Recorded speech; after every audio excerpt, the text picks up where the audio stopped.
Os Clippers já começaram um rebuild e a contratação de Chris Paul e Bradley Beal, mesmo sendo jogadores mais velhos, é intencional e vai de encontro a essa proposta de rebuild. Eu já quero tirar uma coisa do caminho aqui, que é dizer que se você não sabe o que é rebuild, a tradução literal é reconstrução e o significado dentro do basquete, dentro da NBA, é a tradução literal, é reconstruir o time. Alguns times passam por 2 ou 3 rebuilds dentro de uma década, alguns passam por 4 talvez, não é mesmo, Philadelphia 76ers? Mas esse já é assunto para outro vídeo.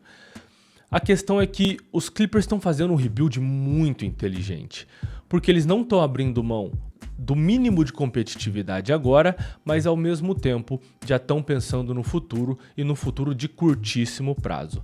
Onde eu quero chegar com isso é, o novo elenco do Los Angeles Clippers, e eu tô olhando a minha colinha aqui, já aproveito para dizer que se você não conhece esse estilo de vídeo que eu faço, é um vídeo num take só, ele não tem edição, eu dou uma gaguejada, eu me hidrato aqui durante os vídeos tomando uma aguinha e leio minhas notas, as minhas anotações que eu fiz justamente pro vídeo. Mas a gente tem, para essa temporada 2025-26, Kawhi Leonard, John Collins, Ivica Zubac, Bogdan Bogdanovic, Derrick Jones Jr., além de James Harden, Bradley Beal, Nicolas Batum, Brook Lopez, entre outros, beleza? A questão é, os Clippers conseguiram alinhar a idade dos seus jogadores mais importantes. Isso não necessariamente é uma coisa boa, mas é uma coisa importante. Quando a gente fala de times que buscam ser competitivos, dificilmente esses times têm uma diferença muito grande entre a idade dos seus jogadores principais. E se essa diferença existe, os times fazem esforços para diminuir essa diferença de idade entre os jogadores. E isso acontece porque a etapa em que o jogador está é muito relacionada à idade biológica do jogador de fato.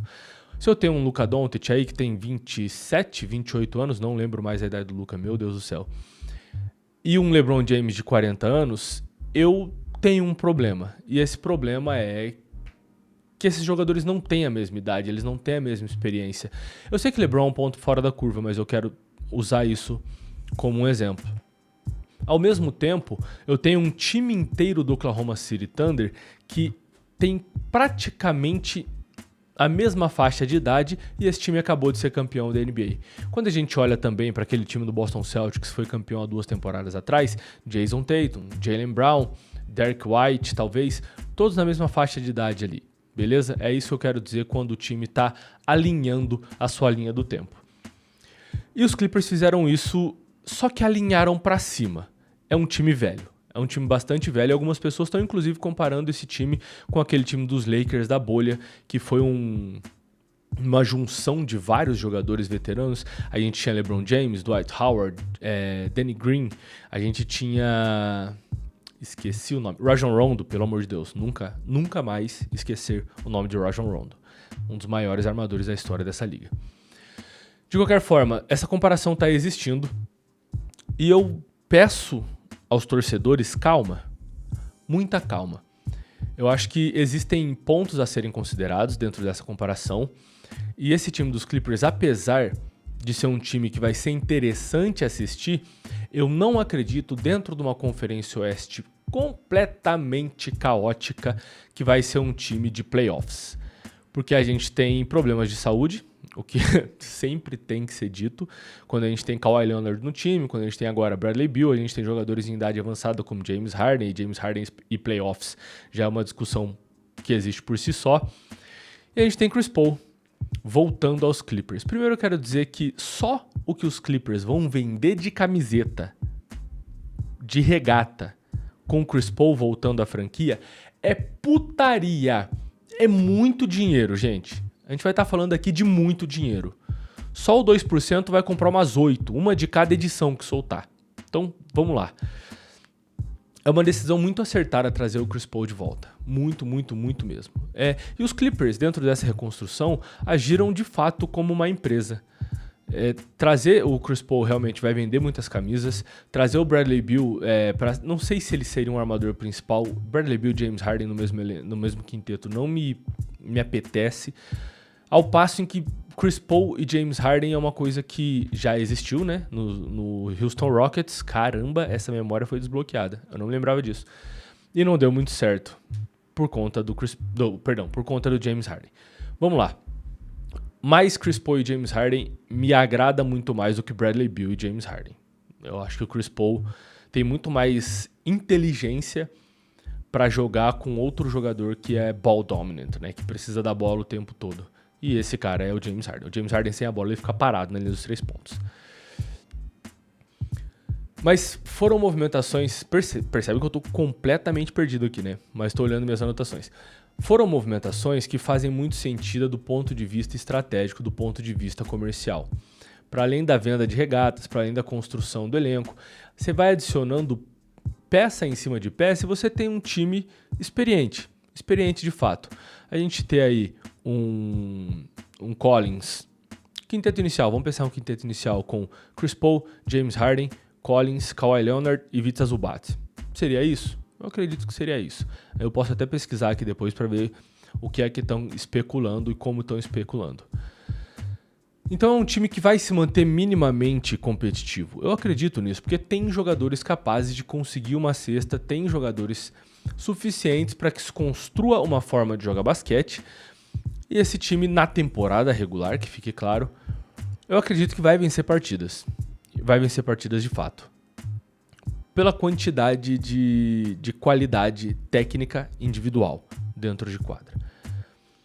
Ao mesmo tempo que se construiu esse time minimamente competitivo, os Clippers têm uma situação muito favorável para si mesmo, que é que ao final da temporada 2026-2027, ou seja, daqui 2 temporadas, né, a gente vai começar em outubro a temporada 25-26, e no fim da 26-27, os Clippers só vão ter na folha de pagamento, ocupando um espaço considerável, um jogador, que é o Ivica Zubac. E ele vai estar ocupando na folha aproximadamente 21 milhões. É 20.998.320 dólares.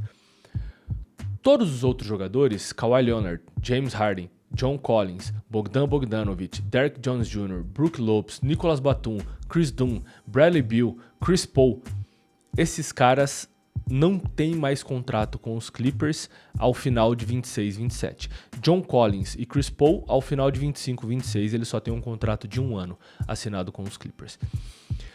O que isso quer dizer? Isso quer dizer que ao final da temporada, que na free agency, entre as temporadas 26-27 e 27-28, os Clippers vão ter aproximadamente 160 milhões de dólares para investir na free agency, para investir em agentes livres. E eu posso até pesquisar aqui também quais jogadores vão estar disponíveis nessa free agency, mas já adianto, é uma das free agencies mais esperadas dos últimos anos. E com os Clippers tendo tudo isso de espaço em folha, a gente já começa a se perguntar como é que eles vão mexer esse caldo. E eu vou dar um exemplo para vocês aqui do que é que representa ter 160 milhões disponíveis para contratação dentro da sua folha salarial.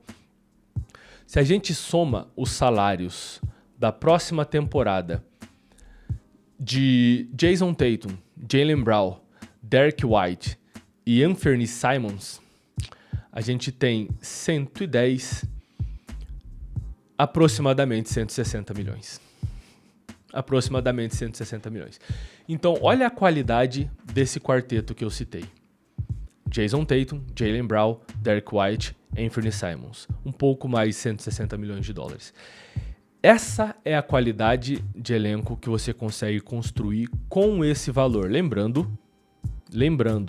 que Jason Tatum e Jaylen Brown são jogadores que foram draftados pelo Celtics, não vieram por troca nem nada. Eu acho que isso é importante ressaltar na construção do elenco, porque exalta um trabalho bem feito por um front office. Mas Deus me livre tornar esse vídeo aqui num vídeo para falar bem do Boston Celtics. Nada contra quem torce pro Celtics, tem até amigos que torcem. Mas ter todo esse poderio monetário financeiro permite aos Clippers construírem um elenco competitivo, ainda mais se falando de uma liga onde os tetos de gasto estão cada vez mais rígidos. A gente tem aí a gente tem a taxa de luxo, o teto que você começa a pagar a taxa de luxo, o primeiro APROM e o segundo APROM. E no segundo APROM você tem punições gravíssimas para o time que gastar mais dinheiro que isso, podendo até perder escolhas de primeiro round. Essa escolha de primeiro round pode virar a última escolha do round se você não respeitar esse segundo APROM. Então a liga está ficando muito mais parelha financeiramente. E quando a gente olha para alguns times que estão se construindo agora, como por exemplo o Oklahoma City Thunder, são times que já começam a ocupar a sua folha salarial com seus jogadores principais, que foi o que aconteceu agora com o Chet Holmgren, com o próprio Shai Gilgeous-Alexander e com o Jalen Williams, J-Dub, beleza? Por que tem dois caras no time com exatamente o mesmo nome, com exceção de uma letra? Vamos lá.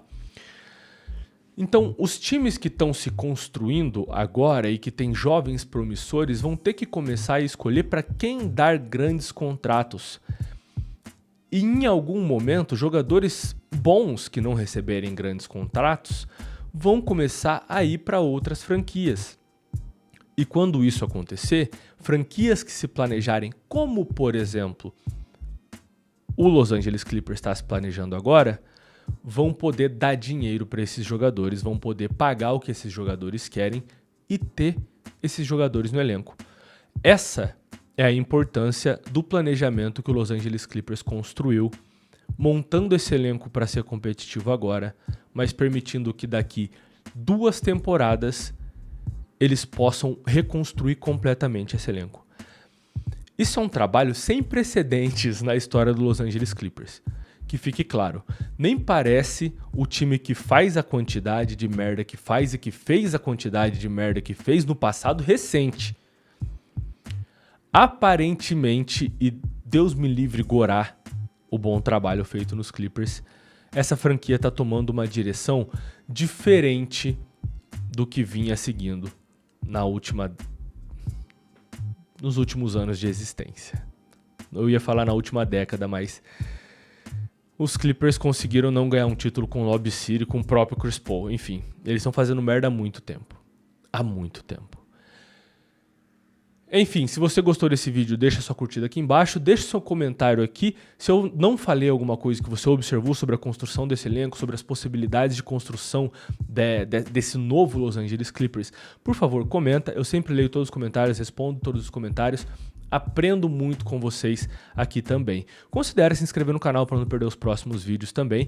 E se você gostou tanto da forma que eu trago este conteúdo maravilhoso, que já quer assistir outro vídeo nesse exato momento, é só clicar nesse que está aparecendo na sua tela agora. Até mais, eu vejo você no próximo vídeo, que provavelmente será o vídeo falando sobre o retorno de Damian Lillard para a franquia de Portland, para o Portland Trail Blazers. Tem muito para ser dito sobre isso. E muito provavelmente não vai ser um vídeo sobre basquete. Vai ser um vídeo sobre escolhas de vida e fidelidade. Caramba, tô falando bonito hoje. Pouco gaguejei. Até mais, eu te vejo no próximo. Fui!